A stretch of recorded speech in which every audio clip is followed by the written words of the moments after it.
Welcome back, ladies and gentlemen, to episode 10. Finally using all 10 fingers now, right there. Boom, 10 fingers, 10 episodes of MMA on the island. Thank you so much for joining us once again. And thank you for all the love and support on our first reels or TikToks, wherever you saw us and are watching it now. Really appreciate it. A little Guess Who game we started.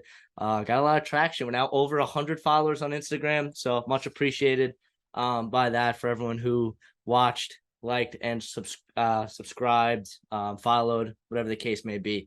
Really appreciate all the support. We're just starting out, 10 episodes deep, but I think we're doing good. In this episode, obviously, we'll do another Guess Who. Got a couple other things that we're gonna do as well for the social medias, just to keep that traction going, because I think it was successful by all accounts, at least in my opinion.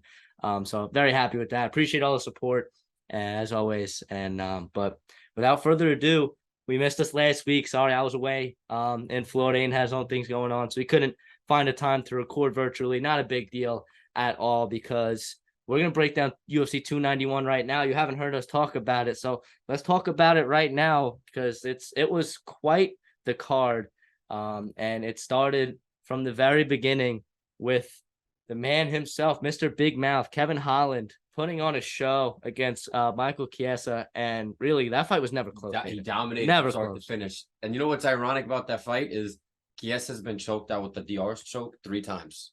And Holland put him right in it. And that's how Holland got tapped out. Well, that's how Chimaev tapped out Holland. Yeah.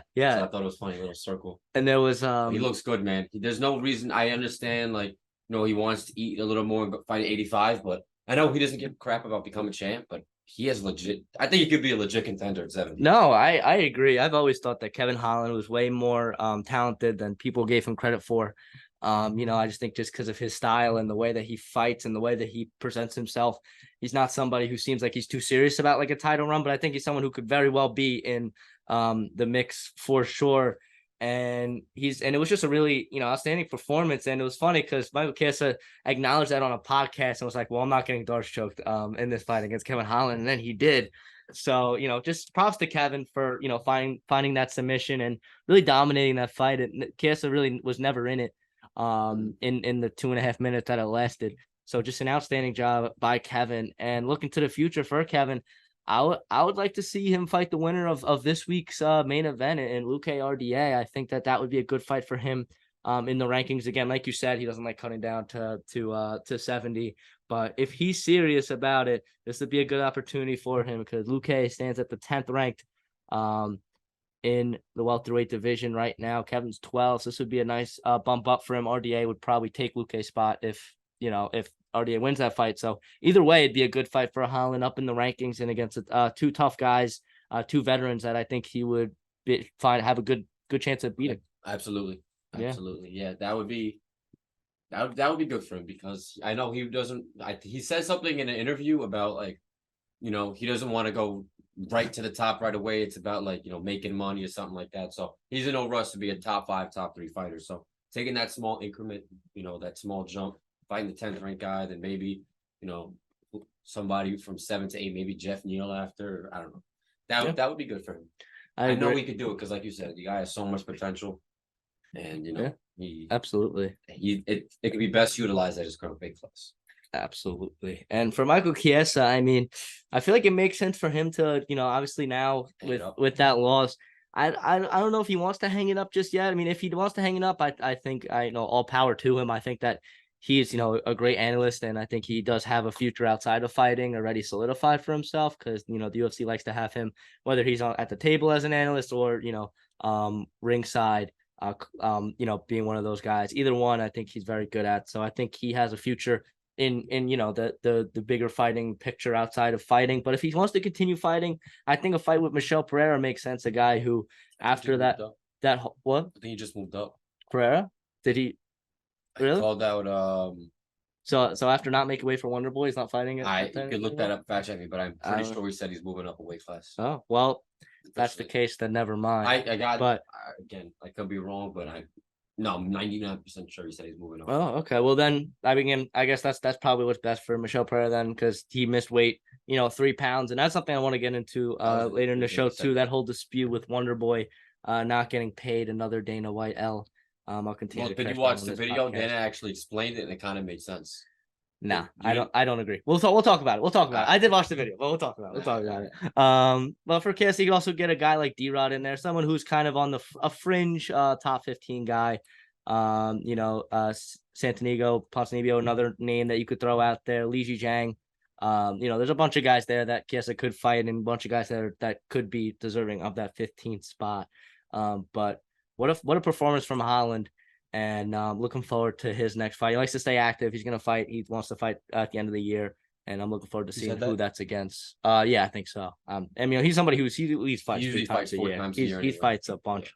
And next a fight that was hard to watch for me. I was at an Airbnb with some friends watching this, so I wasn't necessarily in the right state of mind to be analyzing and watching these fights, but.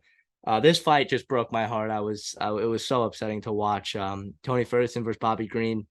Green round that round 3 sub with the final seconds of the round. I really thought Tony was gonna get out of it. I thought Tony was gonna just survive those last 5 seconds, like he seems like he has these past 5 fights. But make it loss number 6 for Tony, and I don't want to see him fight again. I don't want to see him fight again. Please don't fight again, Tony. He should have hung it up after Diaz. And you know what? And I'm not even I'm not saying this because I wanted Tony to win. But there was a huge momentum shift after the eye poke in the first round. Like he was borderline winning that first round. No, I think he was winning that first round. I agree. And then he legitimately had to stop for a couple minutes, and then from there on out, he had a couple good strikes in his very few moments. But it was all Bobby Green from there on out. No, absolutely. I'm not gonna say he would have won if the eye poke didn't happen. Yeah, and Tony did talk about that and talked about how his vision was impaired for the rest of the fight. And it's not something, with that eye poke, there's no perfect science to it. I don't know like what more the UFC could be done. I think maybe if it's significant enough, take a point away from the fighter. But I would just like to see the UFC incorporate those non I don't know if you've seen the gloves that go over kind of like the knuckle area that would kind of prevent, or not the knuckle right here, where it would kind of prevent that there's gloves, and I'll put a graphic up so they can see it. That would prevent eye pokes. That's honestly what I would like to see, because it happens too often, and I think that for Tony, it should have been a point deduction, I feel, because it was significant. It was dug deep in his eye, and it's nobody's fault, but I think that it's, obviously Bobby Green had a significant advantage after that. But either way, I think Tony of old would have found a way to bounce back and beat a guy like Bobby Green, because let's be real, Bobby Green's a very good fighter. I actually watching that fight, man, my opinion on him changed. Like I think he's a top 15 fighter. Yeah, I think he's very good. I don't know if he's top 15. I think he's very good. I think he's top 20 for sure. I would if you want to go that far and add those extra 5 spots, I think he's in there. But I don't think Tony Ferguson of old would have lost to Bobby Green, especially in that fashion. Prime versus prime, I'm taking Tony. Tony was it's tough to watch his downfall, and he doesn't want to retire. He seems intent on continuing to fight. Tarnishing like what he was in the UFC. I know, dude. He was on a 12-fight win streak, and now he's on a 6-fight lose. Like, so what? I don't know, man. It's looking bad. It is. It is frustrating. It is. I honestly, ideally, please retire Tony. But if he doesn't want to retire, I give him 2 fight options. I want him to fight in these legacy fights against some older guys as well. Guys like Jim Miller, guys like Clay Guida. Those are the fights that I want to see Tony. And I don't want to see him fighting more killers. Neither of those guys were ever like elite of the elite. No, I know. And Tony was at one point. But if Tony wants to continue fighting, that's the only way I want to see him back in there. 4 fights in a title because no, bro, no. But it's tough. It's tough. I mean, as I'm a big Tony Ferguson fan, and I just seeing him from that Gagey point on, because I was so excited to watch him fight against Justin Gagey. That first fight, that first sporting event, post COVID and the pandemic, it was I was so excited. And then since then, he's just continued to disappoint and break my heart. And it's tough. It's been tough to watch. It's been tough to watch for sure. But on the flip side, looking at Bobby Green, I liked how Bobby Green looked. I think he looked great, and finding that submission at the end, I thought was very impressive for someone who's, you're mostly talking about Bobby Green's stand up in boxing. But I'd like to see him against a guy like Brad Riddle, who's kind of right on that fringe, not ranked, but right on the fringe, in the lightweight division. Somebody who I think is would be really good competition. I think the winner of that fight could probably get into that get a fight in the top 15. Yeah. But that would be a good fight. Riddle coming off a loss, I think for both guys, I think it makes sense where their trajectory is going. I think actually Riddle's lost 3 straight after a really incredible UFC run to start his career. So I think that'd be a good fight, good competition for both guys as a good bounce back fight, whether Bobby Green elevates himself, proves to be top 15, or on the flip side, Brad Riddle gets back in the win column. Well, I know he called out Renato Moicano or Moisano, whatever. Yeah, but I don't think they're gonna give him that fight. I don't think the UFC wants to give him the 12th or 13th ranked guy right now. But honestly, man, I think if he fought for Vola, or obviously it would kind of be pointless to have a Dober Green too. Yeah. But I think if he fought both of those guys, man, I think he has a legit chance. Absolutely. I didn't realize Favola's like one punch knockout power that he displayed against Dober, but I don't think anybody did until nobody expected that. I don't think anybody expected that. But I don't know, man. I think Green. I don't know. Obviously, it was a no contest against Jared a few months. It wasn't even a few months back. That was relatively recent. But I know he's had a few rough fights in his recent, like, I'm not speaking English right now. I'm sorry, guys. I graduated high school like 2 years ago. His last couple of fights have been rather rough. For sure. Take away Tony and get Jared. But I think he's, 30-14 record doesn't look good on paper. But like Joe said, he's right there. He is right there for sure. And going on to the third fight, something that was supposed to be a prelim, but Wonder Boy got canceled. So Derek Lewis into the main card, and as a Derek Lewis fanboy, he's one of my top 5 favorite fighters. I can't speak either. Don't worry. Of all time, for sure, Derek Lewis is. And to see him come out and throw a flying knee against the Lima and get the knockout within 30 seconds, I couldn't be more overjoyed for Derek Lewis. What a performance! Just what a 30. I mean, you would say what a fight, seconds. But it lasted 33 seconds. I mean, I was so happy for Derek Lewis. What a moment! What a moment it was. The odds, and I don't know if you guys if you guys are pretty big fanatics like Joe and I when it comes to MMA and sports betting as well. You guys probably saw that the odds closer to the fight were getting worse for Derek Lewis, and I think the Lima at one point was like a -2 something, and at one point I think Lewis was a favorite. Yeah, I think Lewis opened as the favorite, and then Lewis closed as the dog. Yeah, and I guess -2 something is still kind of close, but it's not like super duper close. I guess no, but dude, what it was is I think if Lewis would have remained calm and in the pocket, that fight probably would have went to Lima's way, possibly. But the way he came out there, man, just no F's given, like he said, hit that flying knee. It was beautiful. I'm sure you guys watched the replay multiple times. And finished. I watch it before bed every night. I don't know about you. Yeah, every other night. I take a break. But it was something special, man. I hope the UFC signs him because he's, that was his last fight in his contract. I couldn't imagine they wouldn't sign him. They're not going to let go of Derek Lewis after a performance like that. Hey, he has such a big name. You saw the attention the crowd was giving him after that fight. Absolutely. Yeah, I don't think it's pointless. Give him like a 2 or 3 fight deal. That's nothing crazy, but I don't think Derek Lewis had give him the respect wants to fight too much longer anyway. Exactly. I don't think he's thinking of 5, 6, 7 fights. I think realistically 2, 3, and maybe if he wants to take that boxing route like we've seen a lot of these guys take nowadays. We'll get into the Jake Paul Nate Diaz thing later as well. Speaking of boxing, but for Derek Lewis, I mean, what a performance. And if he does resign, I'd like to see him go against a guy who we just saw get starched very quickly as well. And Marcin Tybura. I mean, Tybura is 11 to Derek Lewis being 10, so he would be fighting down. But I don't think Derek Lewis at this point in his career is somebody who's challenging for the title. I don't think he wants to challenge for the title. He cares, honestly. I don't think he cares that much. He's had his shot, and we saw how that went. So for Derek Lewis at this point in his career, I think that's another winnable fight against a guy who's primarily a striker. So I don't got to worry about the ground like he did against De Lima. So I think that fight makes sense. And then for De Lima, I'd like to see him go against a guy who's been because he holds the 15 spot at the heavyweight division. So I'd like to see him fight against a guy who's been on a little bit of win streak in Rodrigo Nascimento in the heavyweight division. For that fight for that 15 spot, because De Lima, I mean, he didn't get to show us anything because he did look good in his previous fights before the Derek Lewis one. There's a reason why he was the favorite.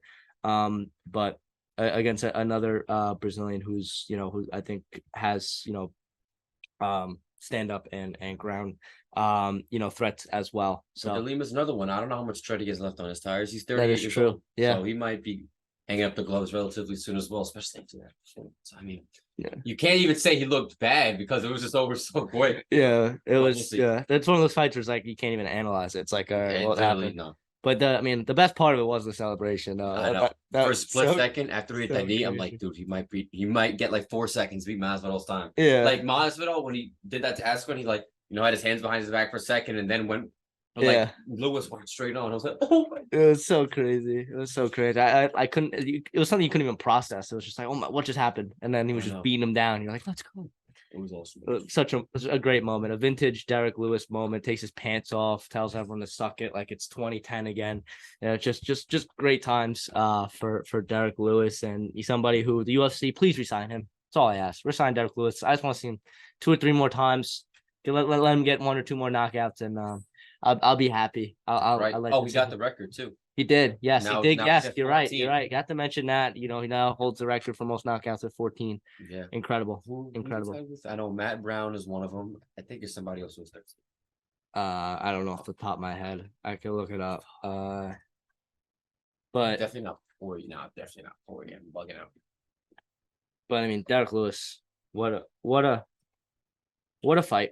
What a fight it was. But got to go to the co-main. All right, so it's Derek Lewis, Matt Brown was 2, and then Vitor Belfort's 3. So there's no one tied at 13. So and then 4 you got Anderson Silva, Rumble Johnson, rest in peace.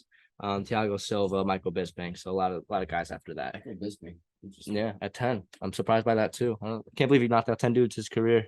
I didn't think he had the power like that. But shout out Michael Bisping. I always appreciate his commentating. So I mean, he's personally, my opinion, not a great commentator. He's very biased. But he's very biased. But he's funny. He has his moments where you're just watching and he's like, it just does. He says something and you're like, that doesn't make any sense. But I mean, he's a champion, so it's like he can say what I guess he's amusing. I think he's amusing. He's an amusing commentator. I don't think he's very good. You think DC is pretty like analytical as well? You think he's good? Or I think DC's good. I think everyone besides Anik has some bias. I think when they're commentating, the best of the best.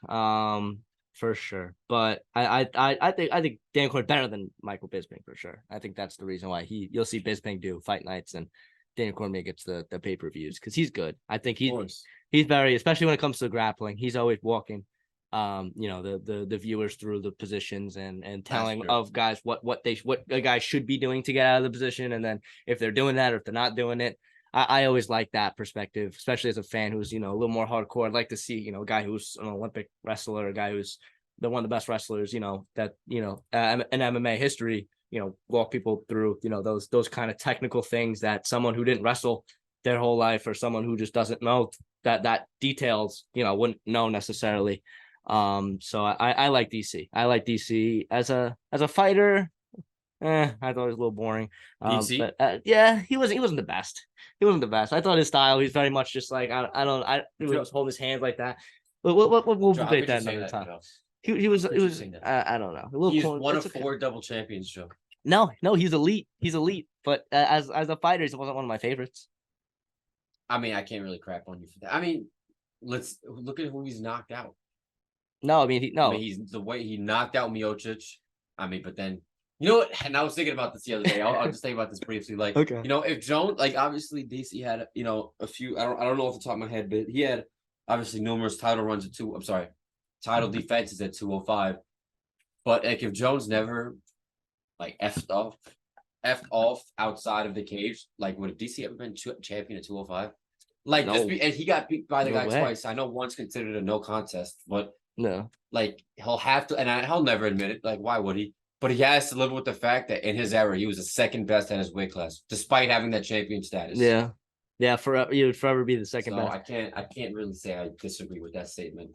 Yeah, but he's still gonna go down in top 8 in history because of, I guess, his accolades. Yeah, I could see that. I could see that for sure. But I mean, yeah, that is something. And every time they talk John Jones, I mean, I think as the years have gone on and it, past him, he's still fighting, but he's a little less salty. But I think like he is still deep down. He's like, that's the one guy he wish he could beat because it wasn't just beef. It wasn't just the fact that as a competitor, this is a guy better than you. It's also a guy that he just generally doesn't like. I know, as a person.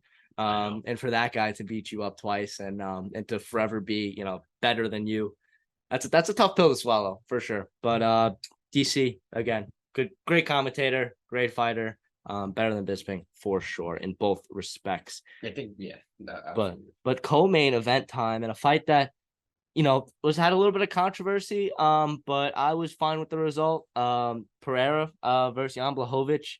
Pereira won via split decision.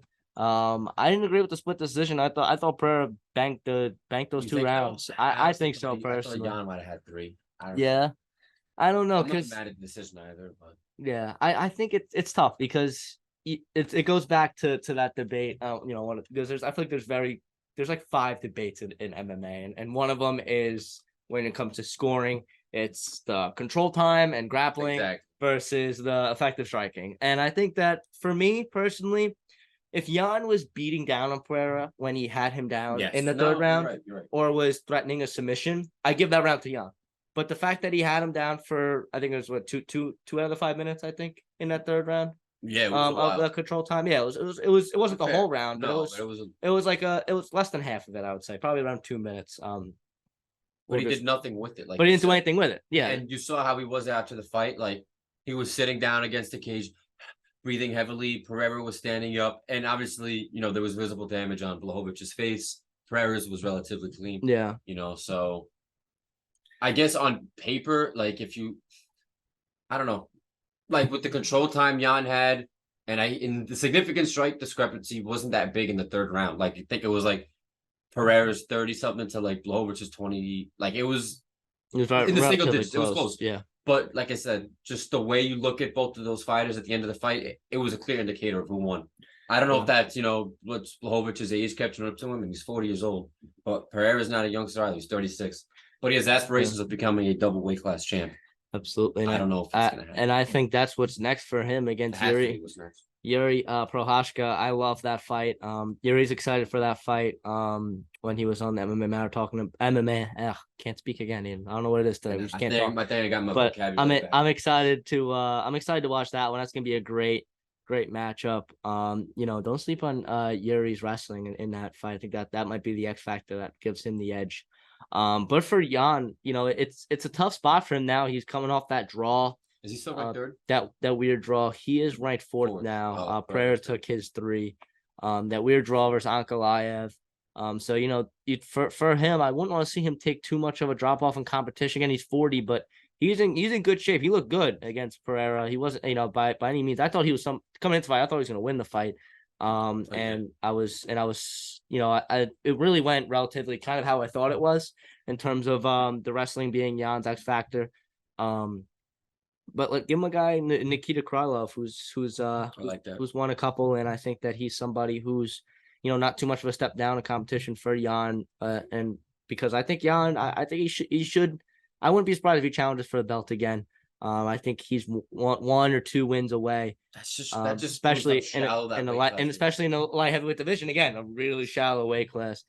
And funny enough, and there's something that I watched the PFL card this past Friday, where at Long Island MMA's Chris Wade was on it. He ended up losing via split decision. I don't think he won the fight. I thought he lost 2 of the rounds, unfortunately, in my unbiased opinion, although we do train at the same gym. I didn't think he lost that fight, but he looked good. Yeah, he looked no featherweight, 45. Oh, he made featherweight? Yeah. I thought he was. He did. He cut down. He's cut down for this season of PFL. He cut down to featherweight, and he lost via split decision. But it was weird because he definitely won. I think he definitely won round. I forget which round. I think round 3 it was. He definitely won round 3. And then round 2 was close. Round 1 was clearly the other guy. But it was 30-27, 29-28, and 30-27. Wait, was split decision? Yeah, split. Yeah, so one guy had 30-27. Wade, which made no sense at all because there was no way he won round 1. Because I think he just lost to Bubba Jenkins this year, and then he won a submission as well. He beat somebody via submission as well. Yeah, he has been active, and he stepped up on 3 weeks' notice and looked great. Against a guy. It's not fantastic, but to the point again in terms of the light heavyweight division, I was watching the best. They had because how PFL does it is they do the main cards when the playoffs start. Is they have 4 fights on there, 2 of them being in one division, 2 of them being the other, and that'll be so you got the light heavyweight semifinals and the featherweight semifinals. So I saw the best four, you could say light heavyweights in PFL, and not great. So like I just feel light heavyweight, I guess, as just a weight class right now is not great, because even in what I would say is the second best, you could talk about Bellator too. I think Bellator definitely has a better light heavyweight division than PFL for sure. I'm sure the champion at Bellator would do decent in the UFC. Yeah, I forgot his name, but that dude's a killer. But again, I just think light heavyweight across the board. I mean, Bellator, they got a couple of decent guys. But in PFL, I don't think any of those guys would even, I don't know if they'd be top 15 in the UFC, if we're being completely honest. But Chris Wade now on his career, just to go back that for a second. 23-10. Yeah, on the money. But he still has never lost via KO or submission, never been finished. All his losses are to decision. Yep, never been finished. So he's a beast. He's a beast. Shout out Chris. He might have lost, but his performance, because he stepped up on 3 weeks notice. He was like the odd man out. He was the fifth guy in the tournament, so he didn't make the playoffs. But guy got hurt. He steps in 3 weeks notice and fights to a split decision in a fight that he very well could have won. I could see if you gave Chris 2 and 3, I would not, I would not, bash you on it. I think it was very 1, 2, close. 3 is crazy though. What? 1, 2, and 3 seemed crazy though for him to get all 3 rounds. Yes, yeah, because I think the guy Gabriel Braga, who was in his own right very good fighter, the striking was really there for him. Definitely won round 1, because Chris was kind of beat up after round 1, but he came back and looked great in the last 2 rounds. So I thought, I was kind of nervous that he might get finished for the first time in his career, but was not the case. Came back and looked great in those second and third rounds. Even in the third round when they were both tired, because obviously he only had 3 weeks to prepare, so he wasn't, in his cardio wasn't exactly where it would be normally, although he was in phenomenal shape. Nonetheless, I think that he looked great. But let's go to Poirier Gaethje now, the main event at UFC 291, and we both got that right, Aiden. Justin Gaethje, round 2, KO TKO. Who saw the head kick coming though? We might have thought Gaethje would have won. Who saw the head kick coming? And Poirier didn't, that is for sure. Although he did get one hand up, and that's why it's important. You got to block with 2 hands when he's caught in those kicks, because one hand was not enough. The kicks, man, like they said. Yeah, with the Leon Edwards, as well. I saw like a million things of that. I was like, okay, I get it. The last 2 main events in Salt Lake City were head kick finishes. I'm like, you know what I mean? But like on my timeline, it was like the first 10 posts after UFC 291. Well, there was one of the prelims. I forgot his last name, Roman something.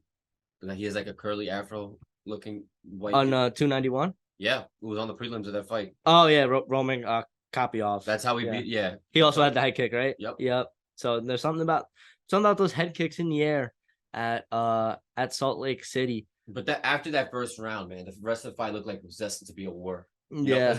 I think 2 of the judges gave Poirier that round. 1 gave it to Gaethje. I was leaning towards Poirier as well. But that round was relatively. It was a close round. It was. Even I was about to say even the second round, but the second round was 60 seconds. So yeah, how close can a round be in 60 seconds? Fair enough. But yeah, man, that those 2 are so evenly matched. It's just Poirier got caught. He got caught. It doesn't mean he's a worse fighter than Gaethje. No, I would say probably if I would, I'm honestly maybe now I don't know. In 10, if they're gonna fight 10 times, like you said, they're so balanced. I'd probably give it 6-4 to Poirier. I'd say, like in a hypothetical scenario where they fight 10 times. But it's so close. A smarter fighter than he was. It's so close. No, you're right. Because you know what? When they fought a few years ago, right? Poirier's been fighting. That was probably Poirier's. Definitely. He's like what? I think he's 21-7 in the UFC now. So he has 28 fights in the UFC to Gaethje's 12. So when they fought, let me think. So yeah. So they were both 6-2 since that fight. So -9. So Poirier already had, 19 fights when they fought the first time in the UFC. That was Gaethje's 3rd. So look at the experience against best fighters in the world that Poirier had. Gaethje didn't have. Yeah. No, granted, he fought. Who did he fight? Who was his first fight against? Oh, Michael Johnson. And then he lost to Eddie Alvarez and then Poirier. But that's a tough 3-fight slate to start your UFC career on. And it's funny looking back at those, You know who's ever fought outside the top 10? Really? Never in his 12 fights. And honestly, he's such a killer. And for Justin, I give him the winner of Islam Charles. I don't know if necessarily he's deserving of it after just 1 win. 2 wins. But Oh no! Oh yeah, Fiziev. Oh, never mind. I lied. Completely forgot that fight existed. Give him the winner. Give him the winner. And give him a title shot again. Because, like you said on the last pod, um, Gagey made it clear in his win against Fiziev that he didn't know how much he had left in the tank and whether and he just want to make one more run. So give him this one more run. Give him that shot. Do I see him winning against either guy? Rematch with Charles, I could very well see him winning that fight because I think, Oliveira, as great as he has been, and how kind of this aura that is kind of surrounded him in his title run, and now that fight against Benny Dariush kind of got his stock right back to where it was when he was the champ. I think Gagey 2.0, whatever you want to call it, has looked fantastic. Looked like more patient, and if he can avoid getting taken down and getting himself into a bad position like he did against Charles when he got caught and then ended up getting submitted, I think he could win that fight. And for Islam, I think he's personally. I see. I actually think the opposite. I low-key think that Gaethje, if he can defend Islam's wrestling in similar to how Volkanovski did, I think he has a better chance, honestly, against really Islam than he does against Charles. interesting. I think the styles are different. No. I don't think Islam's as big as. I mean, it's kind of ignorant of me to say because Islam obviously has his fair share of submissions. I think what was his most recent submission? Well, he tapped out Hooker. He tapped out Oliveira. All right, I was about to say, and he tapped out Green. That's just recent. Yeah. All right, so I sound like a dickhead. Sorry, but I think Oliveira's jiu-jitsu. I mean, Oliveira has what 18 submissions in the UFC, like something obnoxious. It's nasty. It's nasty. You just can't get on the ground. Just don't go on the ground. I think Oliveira might be a better striker than Islam.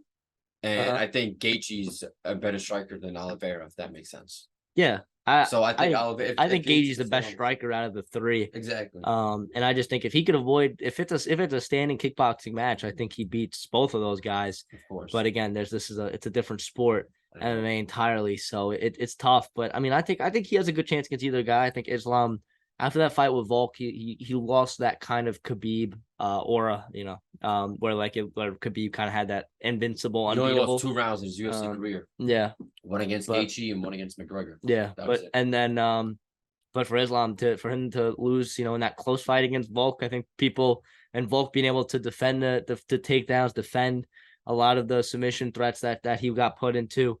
I think that people think they can beat Islam, and Gaethje said that he wants to prove to people that Islam is not Khabib. And I'd like to see him have that opportunity, whether it's against Islam or whether he gets that title shot, against Charles. We'll see when You think he retires if he beats Islam, or you think he tries to? I think he defends. I think he defends his belt. I think, but if he loses, I could very well see it. So it's a sad thing because I don't want the highlight to go anywhere, but. It's unfortunate. It's kind of we're getting to the point where some of these guys are getting old and retiring, and it's like we're losing this.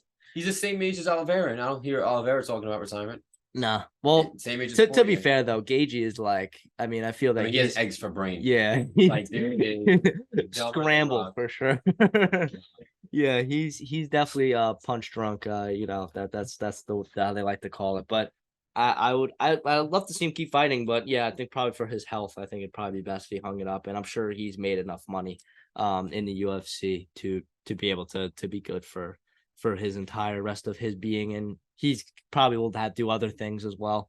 I don't think he's somebody who will ever get into the media scape like we talked about Chiesa getting into. Yeah, I don't think but he's somebody that'll probably just retire, do his own thing, maybe make some brands or something like that, be an ambassador for some of those, and that should be enough for him. I don't think he'd be a good commentator. Yeah. I don't. No, not at all.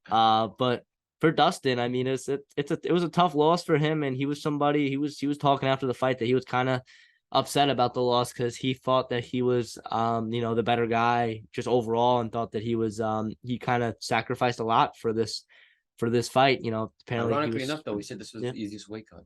Yeah, so it's tough for him, and I think getting caught like that, it's such a tough sport where you could be the better guy, but if you get caught, you get caught, and that's it. So I wouldn't want to see him fighting down. I like against Dariush. I'd like to see that, or against the loser, the loser of Islam versus Charles. Either one of those makes sense in my opinion, but I think Dariush deserves it because I think Dariush kind of got screwed. What do you mean he got screwed? He got fucked up. He got messed up in that first round. I mean, all right, fair. But I think he probably should have been in that position earlier. He fought. It was eight straight wins. It was the same thing like Tony, where he was Right, kind of 8 like straight wins, in that but you spot. gotta look at it in depth. You gotta look at the guys he beat. He No, you're beat right. Gamrot. Yeah, you're right. Okay, like You're how right. great is Gamrot? No disrespect. He just lost split decision to Jalen Turner. And I think Jalen Turner arguably won that fight. I think I've mentioned that a couple episodes ago. You know, you look at damage. I think damage is more important factor than control time. And you look at, I don't know. I'm not going to get into a whole rant about that, but irregardless, I think Turner won that fight, and he beat a washed up. The beginning of what? No, because Nah, that was he was that fight probably was Tony's fourth he straight was pretty loss. washed. Yeah, And at that so, point. and then who did he beat before that? Like Scott Holtzman. Yeah, And I can't even that name all was the yeah guys. that was really it in terms of guys that were notable. Diego Ferreira as well, And another he's guy ranked that 15 right now, but he just yeah. had a huge layoff. And I think part of the reason he's even ranked 15 was because that flashy knockout he had against Michael Johnson. Mm-hmm. Yeah. So that win streak is, it's kind of fabricated. Not fabricated, but it's not as big as it looks.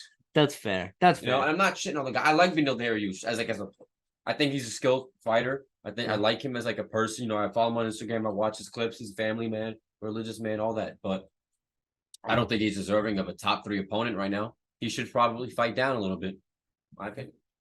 Fair enough. Fair enough. But for Poirier, I mean, there's been talks about him and we'll get into it after we talk about this Tennessee card. Because I think they got to talk about that snooze fest of Sanhagen Font. I legitimately fell asleep. Actually, I must be honest. But for Poirier, there was talks about maybe him versus Diaz. He called out Diaz after that boxing match. I wouldn't want to see that. I think he starts his name at this point in his career.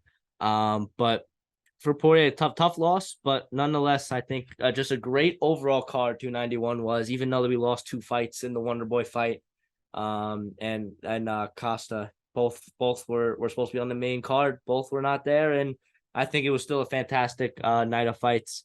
You got to give props to the UFC on that one. That was my most anticipated fight card of the summer, and it delivered by every stretch of the imagination. You think it was better than 290?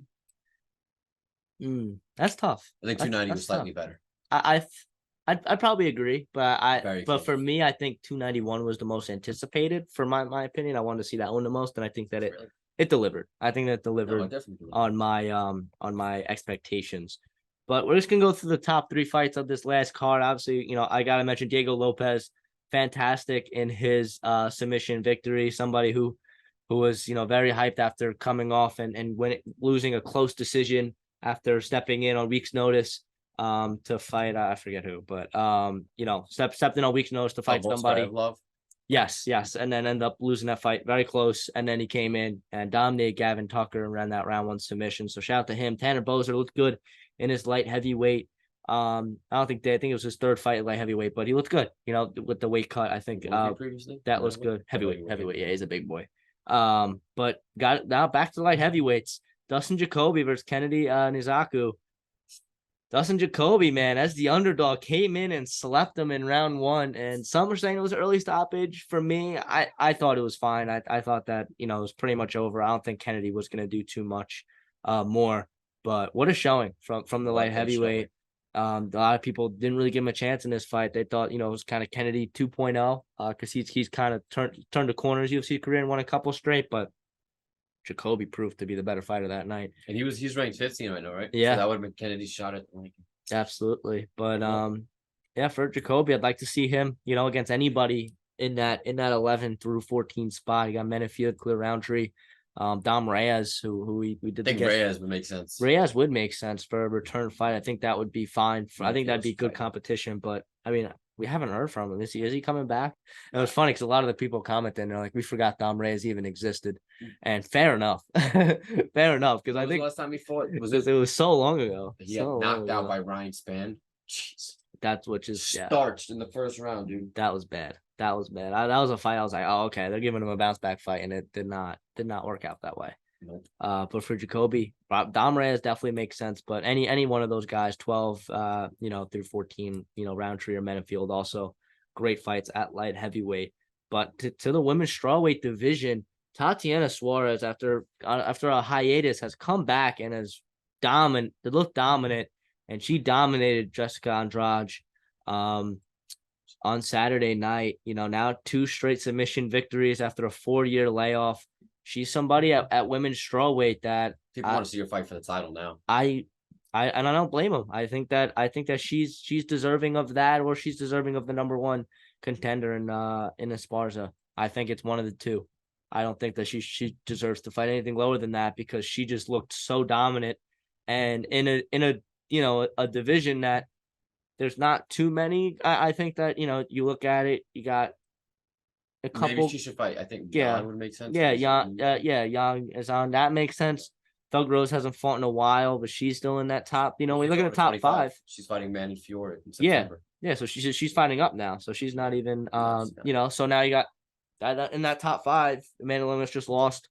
So you got Suarez, Jan Zona, and then Carlos Esparza in the champion weight league. Really. So it only makes sense. It only makes sense. No, I think Lemos is fighting for the title. She's at 4. Suarez at 4. Yeah, she's at 4. So I think that she's deserving, whether it's Esparza or a title shot.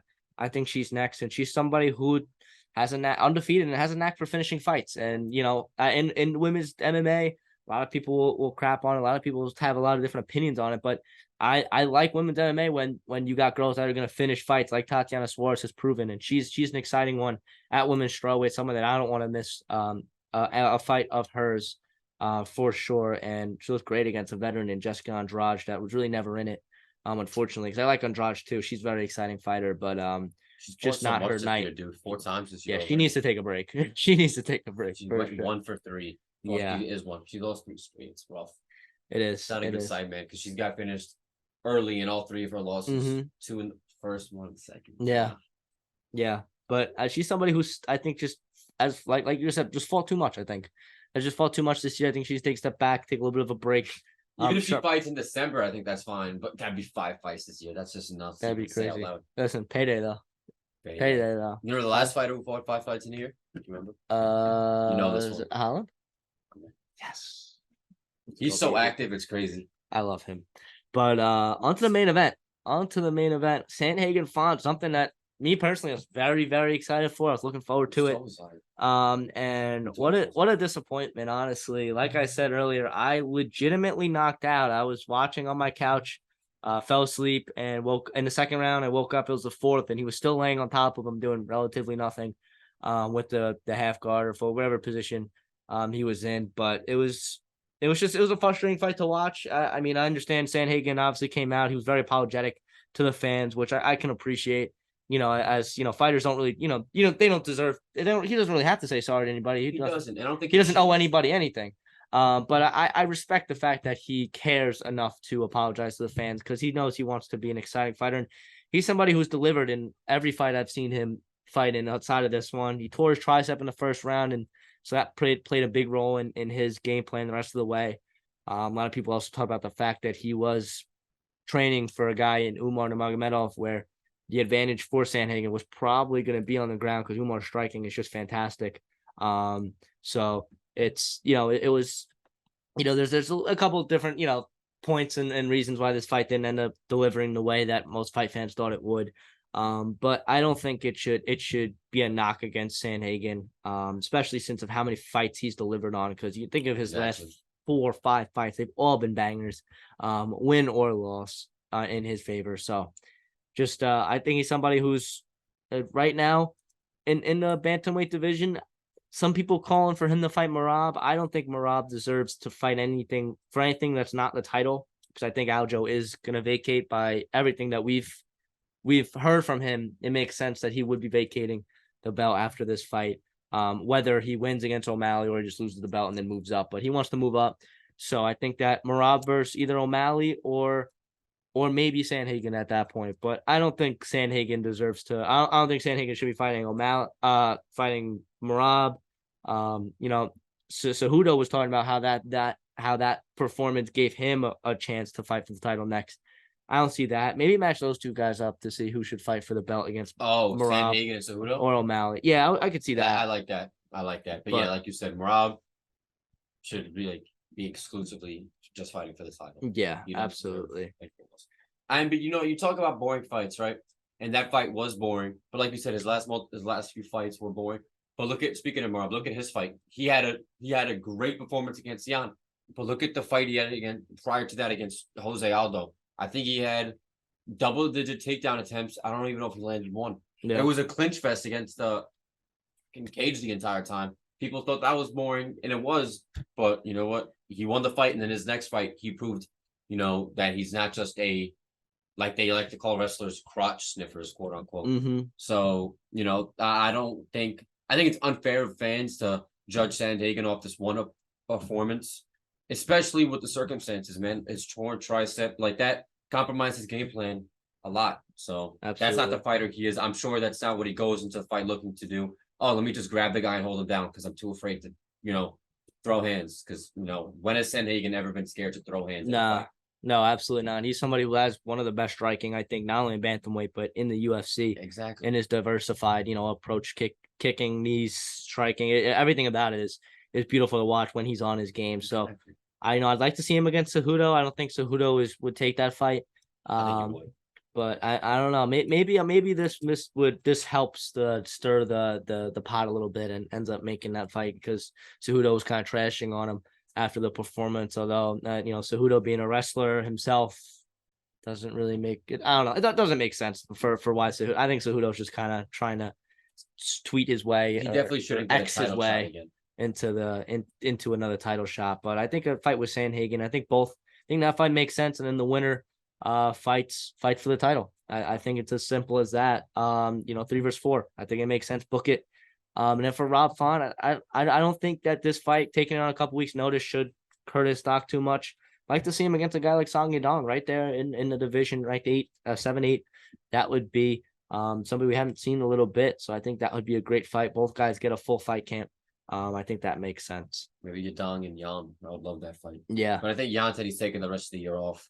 And I wouldn't imagine Song Yadong wants to take the rest of the year off. Absolutely. After he hasn't, been very active. Has he fought this year? I don't think so. No, he fought. He knocked out Ricky Simon. Yes, he did. Yes, Ricky Simone. Yes, he did. I forgot about that fight. That was very early in the year, though, right? I was like, no, it was like April. Oh, it was like the springtime. Yeah, my memory's just failing me, but nonetheless, that goes for our fight breakdowns. Now we got 2 cards to go through. We got through them, so let's just go through the major headlines very quickly across the MMA and boxing world. The Rock bought a house for Themba Gorbio. I don't know why that was so difficult for me to say, but something that he was a guy that fought on the prelims just a couple months ago, and coming into the fight, we ended up finding out post-fight that he had like $7 in his bank account when he came to the US to train for this fight, and so The Rock, obviously that was a big storyline. So The Rock helped him out, buy him a house, and I love The Rock. I think I don't know how anyone could really hate the guy. But I've seen some Rock hate, and I'm like, I don't get that at all. But shout out to The Rock and Dwayne Johnson, whatever you want to call him, for doing that. A kind gesture for a guy who definitely needed it. Because Dana ain't paying him. Yeah, I'm just gonna keep. I'm throwing shade at. Oh, we never talked about any chance I get. We'll get into it. We'll get into it. I'll just get through these first. We'll go next. Nate Diaz versus Jake Paul happened Saturday night as well. Unfortunately, I did stay up till 2 a.m. to finish that fight. I don't blame you because if Jake Paul had the knockdown, I think it was more of a trip. I think it was more like it wasn't really like it wasn't really like a clean like shot that got him down. I think it was more like he hit him and kind of momentum took him down. More than anything else, I think in an MMA fight, Nate stands up. When he doesn't have the how big are the gloves? 12 ounce did they fight? In boxing? 16. Oh, 16. My bad. The 16-ounce gloves to hold himself up. If he just had the little 4-ounce MMA gloves, probably would have not even been a knockdown. Because it was more like if it was a 4-ounce MMA gloves, that would have been more. That would have hurt more. Yeah, but I think pushing. No, you're right. But I'm just saying with the shot, I think it was more. Because Nate was trying to catch himself with his gloves. I'm just saying if it was in a cage, if it was MMA gloves, he probably just would have been able to catch himself and it wouldn't have been a knockdown. Maybe. Again, this is all hypothetical, but nonetheless, I think the fight was good. I think Jake Paul obviously won. I think Nate. I don't think the judges were. I think it was a lot closer than most of the judges want to give it in terms of the fight. I think that Nate won more rounds than they had. I think Most judges only had one or two, but I think he run like 3 or 4 personally. He didn't really take it seriously either. He had his hands up. He was Tell you didn't pretending take it to. serious, dude. Put the guy in a guillotine choke in the 10th Yeah, round. oh, it was so funny. That was the highlight of the night. And Jake goes on to say that he actually was choking him, which is so great. I love Nate. So They want to run it back in MMA. I don't know about You know that. the odds for that? The hypothetical What odds. were the hypothetical odds? Diaz was a minus 1,200 favorite. Yeah, that's Dude, I mean, once he gets so in a ball to the real ground, fight, look what happens. you know, once he gets ball to the ground and if he hasn't been guarded. I think even in MMA striking, I would give Diaz. I think it's like dead even. I would feel if it's just, I mean, because it's flips him, man, it's over. that's fair, but I think that I don't even think Nate would even have to chase a takedown. I think Nate could just fall right into would just I think Nate could. I think it would just fall right into his lap. I don't think it would be an easy night in the office for Nate Diaz. That's why Jake Paul never take it. That's whatever he says. However much he wants to say about it. Nonetheless, whatever. We'll move on. The Jamila Hill, wow, still can't speak. Jamila Hill versus Ariel Helwani beef. They had a little bit of an exchange after Helwani interviewed Yuri Prohashka, and I guess Jamal Hill took it as he was being a little biased against Hill, so he came out, said a couple things about him. I'm so confused. I don't get it. So wait, why did Jamal start hating on Ariel? Because he was biased? Because he was supportive of Yuri?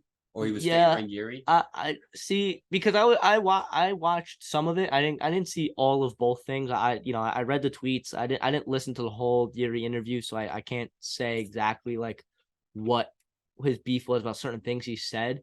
But I was nothing, from my understanding, that it was anything too controversial. I don't think it was anything that was too biased.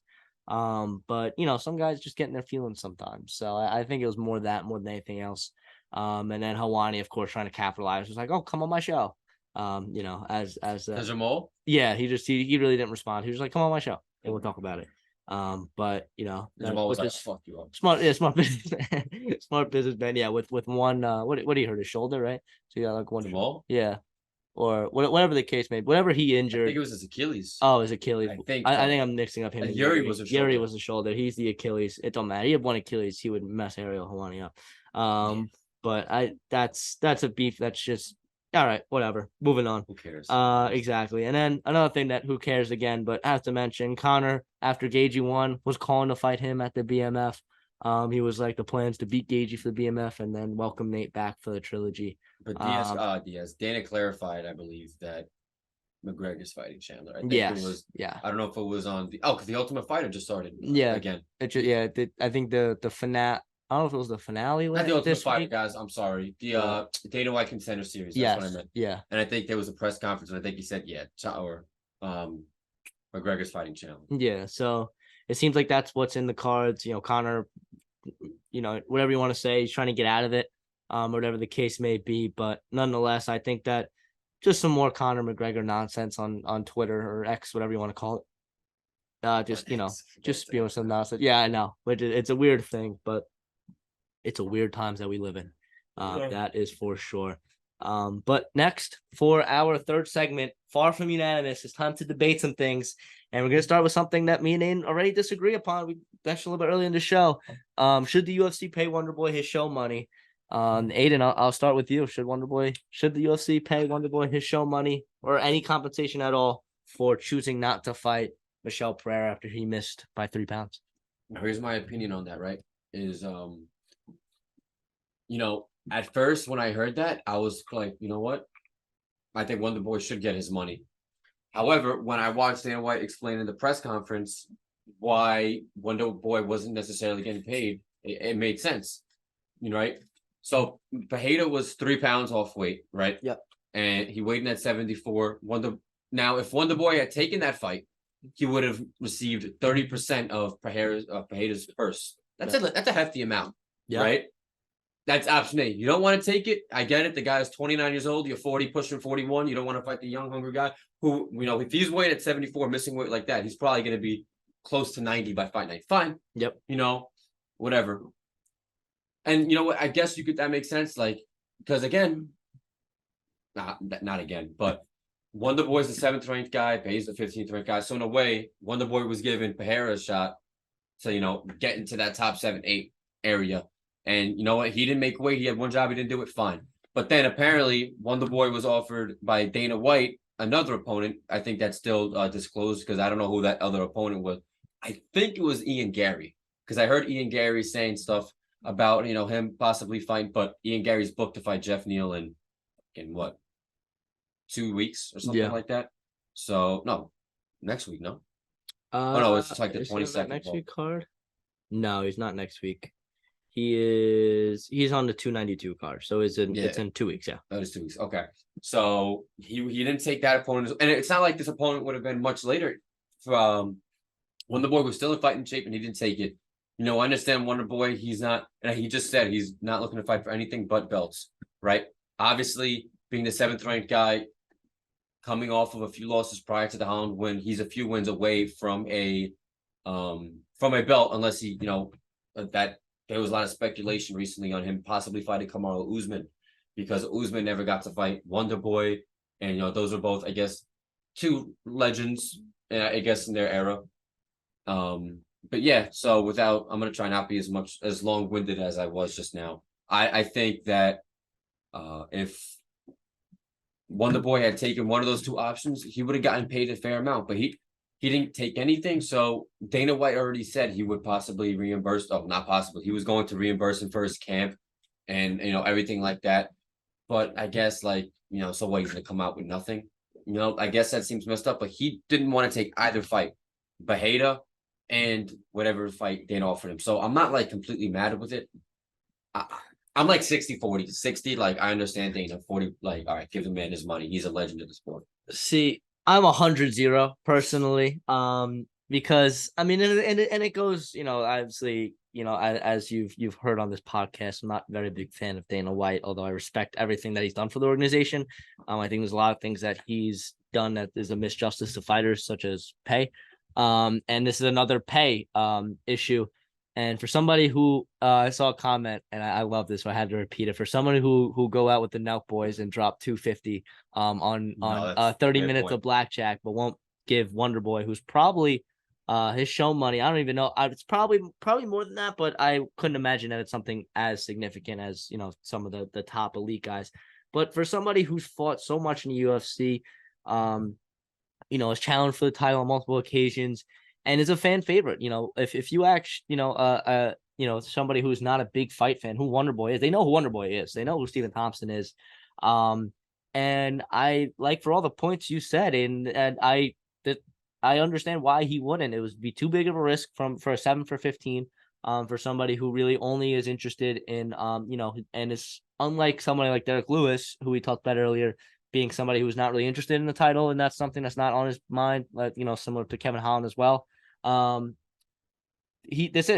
title is something he still is aspiring, to chase. So I think that it makes sense for him. He doesn't want to fight a guy who's going to have at least 10-pound weight advantage on him, in a fight that really wasn't going to benefit him too much in the rankings anyway. So I think that, and then when it comes to that short notice fight, if it's somebody like Ian Gary, I mean, Ian Gary's a fantastic fighter. I would not want to take a guy like Ian Gary on short notice. Even though he would be a higher, ranked opponent, I wouldn't want to do that if I was Wonder Boy. But I think that it was, and again, it'd also be something that even if he did take that opponent, let's be honest, Ian wasn't going to weigh in at 170. He's probably he was going to make 70. He would have made 70.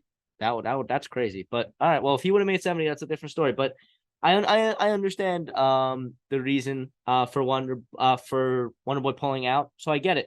And for the UFC's case, just pay the man. I think it more than anything else, what it boils down to, I think it's a respect thing. You have somebody who's been in the organization for over a decade, has fought the best of the best in the world, and is a staple, and a guy who you could put a headline for him to be a co-main event of a pay-per-view or a headline of a fight night. And you're going to get a lot of guys tuning in to watch Wonder Boy fight. I know I'm watching it. I know Ian's watching it. I know a lot of people are going to be watching Wonder Boy fight, regardless of whatever the case may be. If he's on a card, I'm watching the card. So for somebody like that, pay the man. Give him his show money. Don't give him you don't got to give him his whole show money. Well, he was asking for $250,000. I think that's a little ambitious. I mean, well, I would like to know what his actual show money was going to be then. Which I But if his show money is like, double that, and you ask him for half of that, half of his paycheck, I wouldn't mind it. But it's a tough, thing because again, he didn't fight. So, like Dana said, if you're not going to fight, you're not going to get paid. But I think it's a respect thing more than anything else. And if you're a promoter of your organization and that's how you're treating somebody who's been there over a decade, says a lot about, who you are. So that's just me personally. Yeah, I can't entirely disagree with that. I can't stand cheap bosses at the end of the day. So, and Dana is a cheap boss. So nonetheless, that's number one down. I think me and Aiden, little different opinions, but nonetheless, I think, the consensus is Wonderboy should get something, whether it's 250,000, whether it's his whole show money, whether it's half of that, a quarter of that, whatever. He should get something. He should be compensated for the fact that he showed up, did his job, and made weight. And then declined to fight somebody who had an unfair advantage against him. I can't. I don't know how you can hate the man for it. Well, look how many. The thing is, like, look how many. If fighters always did that, like if fighters were doing that constantly, just backing out of fights and still getting paid. Because if you do it for one boy, you're gonna have to do it for everybody else. Because that's gonna make headline news. Yeah, that's a fair. That's a good point. No, that's a really good point. I guess. But I think to counter that, it's not something you see very often. I think most guys just take the 30% because, in most instances, I think this is a special instance of Wonderboy who's older and didn't want to risk, fighting against a guy who had an unfair advantage, which I think is fair. But I think in most instances, most guys just take the 30% and fight the guy because, as a fighter, most guys aren't in Wonderboy's shoes where they can have the luxury to kind of pull out of a fight, or in the circumstances where they need to kind of where they feel that this is kind of where every fight matters at this point in Wonderboy's career. So that much more because it could be his last fight if he loses. So I think that's the reason. I don't think most guys do. I think the 30% is fair. I think honestly they should make it 50. 50, really. I mean, listen, if you're not going to do your job and make weight and you have that much of an advantage, I don't think you should deserve, I think 30 cents fair, but if you want to go up, I wouldn't mind 50. Because I think it's ridiculous that, these guys, they're going to be unprofessional and do that. In Michelle Pryor's case, like he did that. Like we saw with Hamzat as well, showing up like 8 pounds over. I think that's just a ridiculous thing. You have one job as a fighter, too. But I mean, if it's a tough weight cut, man, I mean, I get it. But, you'll see guys shave their heads and stuff to make weight. So, you can tell when a guy's actually, I mean, he did look great. Yeah, no, he did. No, that's for sure. And it probably was a tough weight cut for him, but nonetheless, you got to be professional. So at the end of the day, I think that's that. And it's a tough situation, but I think that's number one on far from unanimous.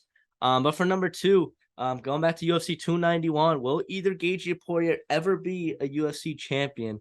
And I'll let you go first again. See, that's tough. It's tough for me. I have my answer. I'm going out on a whim here. I think Gaethje will be champion. Yeah. Okay. All right. See, me personally, to ask this question, I'm gonna have to say no. I think that I think that Gaethje, I don't think a matchup with Charles or Islam is favorable for him. Unfortunately, I think he's somebody who probably should have been champion at one point.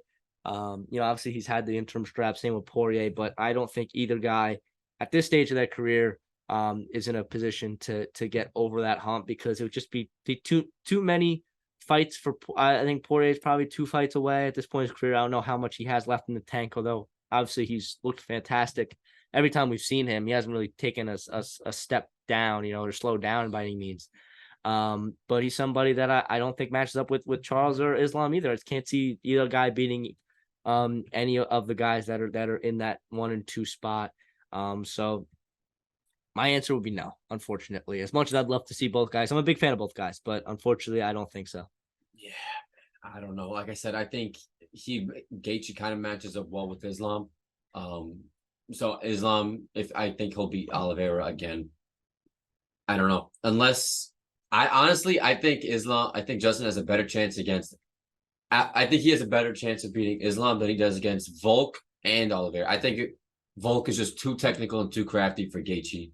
And I think Islam, he showed in his fight against Volk in this past February that he has more flaws than people expected. Yeah. And I don't know if this is going to sound kind of like, I don't know if people are going to take this, but I'm not going to say Islam has a lack of heart, but the difference between him and Khabib is you could tell on Islam's face that he was depleted and he was shot and he made it known to everybody watching that fight.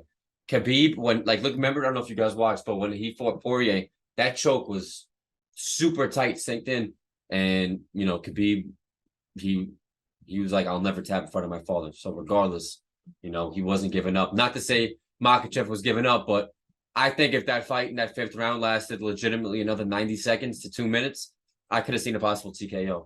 Yeah, Never was Khabib in that situation, and absolutely. Volk, shit, when was the last time? Oh, minus the Makachev fight. I think the last time he lost was 22 fights ago. So I don't know, man. I think Gaethje, the only shot he has to become a champion is against Islam, in my opinion. Yeah. And if he gets the fight against Islam, anything can happen. But for me, I can't see it as much as I love both guys. But for our last point here, should Nate Diaz, we talked about his fight against Jake Paul, and he's talked about fighting Jake Paul at MMA. Can't really see that happening. I don't think Jake Paul takes that. I think it's just bad for his brand, for him to get, very easily beaten by professional MMA fighter in the cage. I think he prefers to just beat up old retired men in the ring. I think that's his thing. I think he should continue to make that his thing. But for Nate Diaz, I think, looking past the Jake Paul nonsense now, should Nate Diaz fight in the UFC or just in MMA again? I don't know, dude. I think the only two fights that would make sense are Poirier and McGregor trilogy. But like, if McGregor goes out there and beats Michael Chandler or Justin Gaethje and looks great, why would he fight Nate Diaz, dude? Nate Diaz, like, when was the last time Nate Diaz was ranked? In 2019 when he fought Jorge Masvidal for the BMF belt. Like, Yeah. I get the name aspect of it, but like, and I actually, from a business perspective, anybody would tune in to watch that fight, especially if it headlined the pay-per-view, McGregor Diaz 3. But what sucks about that fight is both of those fights, 1 and 2, happened in 2016. So this fight wouldn't happen till at least 2024. That's 8 years, man. Like, that's a big jump. I don't know. People would be as excited just because of, like, at that age, you're not as explosive and athletic as you are at 30. Yeah. Sorry, your late 20s, or I think Diaz was like 32 at the time, 31. As I'm sorry, you're not as explosive now as you were then. So Yeah. And for me personally, after seeing Nate fight, and like you said, the only two relevant fights for Nate at this point in his career would be the Poirier fight, which Poirier has expressed interest in. Easy fight for not easy, but it's an easier fight. Yes, I agree 100%. And then trilogy with McGregor. Now I would love to see both fights, but for me personally, I don't want to see Nate fight again. I think Nate at this point in his career has fought enough. I think that he's done enough for the sport, and I think he's now out of the UFC. I think he should stay out of the UFC. I mean, if he wants to do more celebrity boxing matches, or competitions against guys who, aren't killers, and something where it's going to be a similar competition, similar age, if he wants to go fight, for example, I don't know if that'll happen, but and the guy like Anderson Silva was also out of MMA fighting celebrity boxing matches. I'm fine with that, but for Nate, I don't want to see him compete in a real mixed martial arts bout again. I think it would do more harm than good, especially for somebody as much as I love Nate Diaz. He's like we talked about Justin Gaethje. He's a little punch drunk at this point in his career, and even before that. Is somebody I don't think he needs to take any more unnecessary damage.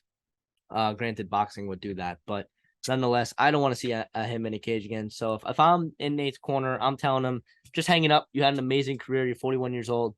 I think it's time to call it quits. But that's just my opinion. And with that'll conclude the far from unanimous segment. A segment I really enjoy. A segment I thought that was went very well, and you'll be seeing it on your socials, timelines very soon. And one that you will also be seeing on your socials. It is time for Aiden's favorite part of the pod now. Guess who? UFC edition. I have my guy because I let my little brother, shout out Lil Dill. I let my little brother pick my guy today. So whenever you're ready, we can get started. And just for clarification, last week we did put 10 questions and a final guess. This week we agreed upon only 10. So the 10th will have to be your final guess if it gets to that point. And another wrinkle that we have, we're going to have 30 seconds on the clock for each person. For each question, in between each question, 30 seconds. just so that I mean, obviously when you saw the cut up version of it, it didn't take too long. Obviously, it's very quick, but in real time on the whole podcast, for those who didn't watch the whole podcast, it took me about like I don't know, good. I think my segment was around 5 minutes. Yours was around 3. That's a lot more than 30 seconds. So let's make it 30 seconds between each question. We'll have a shot clock, so that way I will count down. We'll 5, 4, 3, 2, 1. In case somebody is running low on time. But without further ado, I have my guy Aiden, and you have 10 questions and 30 seconds for each question. So whenever you're ready, it is time for Guess Who. All right. You know when you want to start it. All right, let's do it. Okay. First question. Is this fighter fighting below 155? No. No. Is he active? Yes. The hesitation, Joe. No, yes, he yes. is active. Yes, he's active. Does he fight above 185? Yes.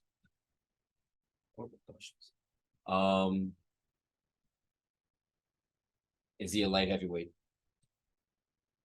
No. Is he a heavyweight?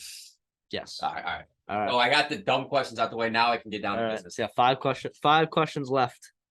All right, I can make this work. Has he ever been champion? Nope. Okay. Is he currently ranked in the top 10?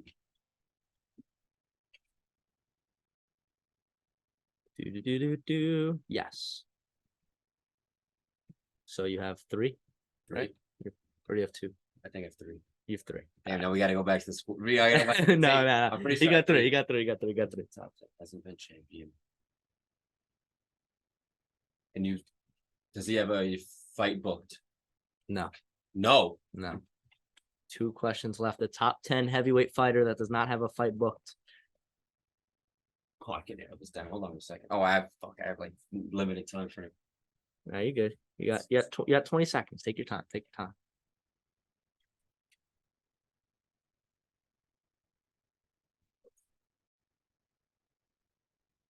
Did this person fight this year? Yes. Last question. It has to be a guess. It has to be. Wait. Oh, I have to guess. This is the 10. Yes. This is it 10. Tom Aspinall? It is the Black Beast, Derek Lewis.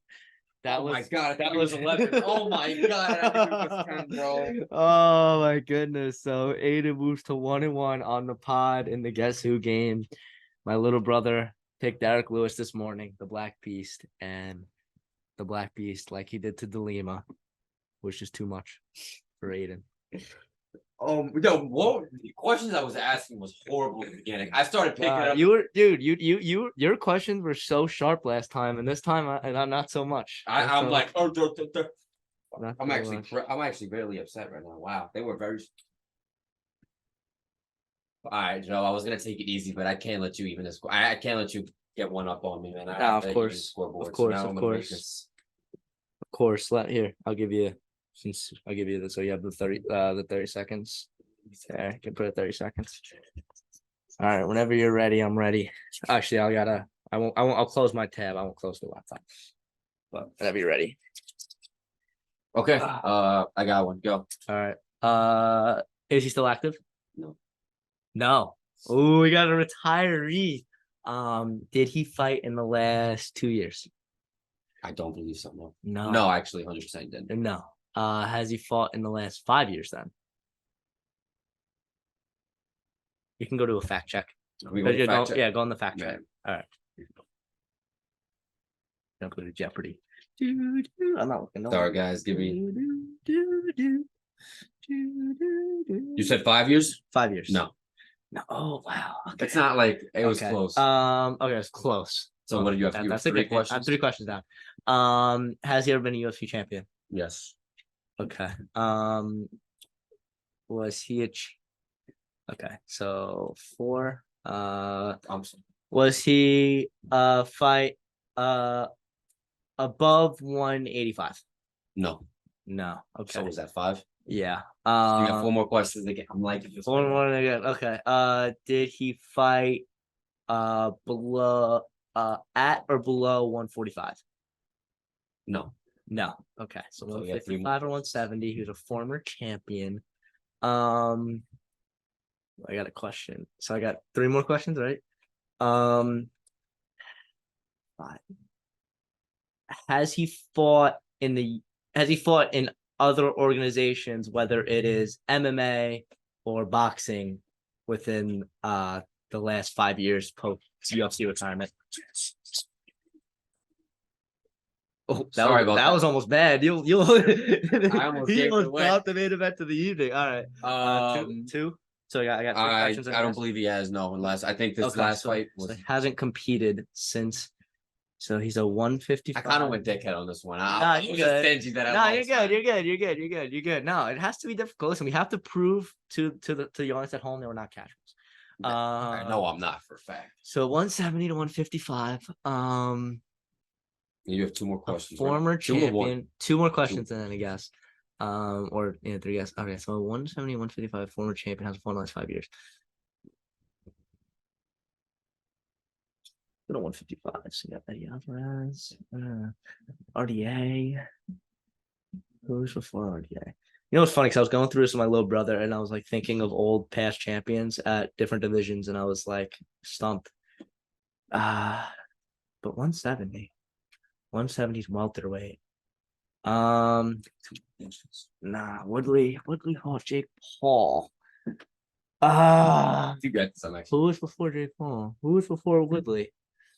I think it's definitely more than 30 seconds. Yeah. All right. Well, shot clock violation.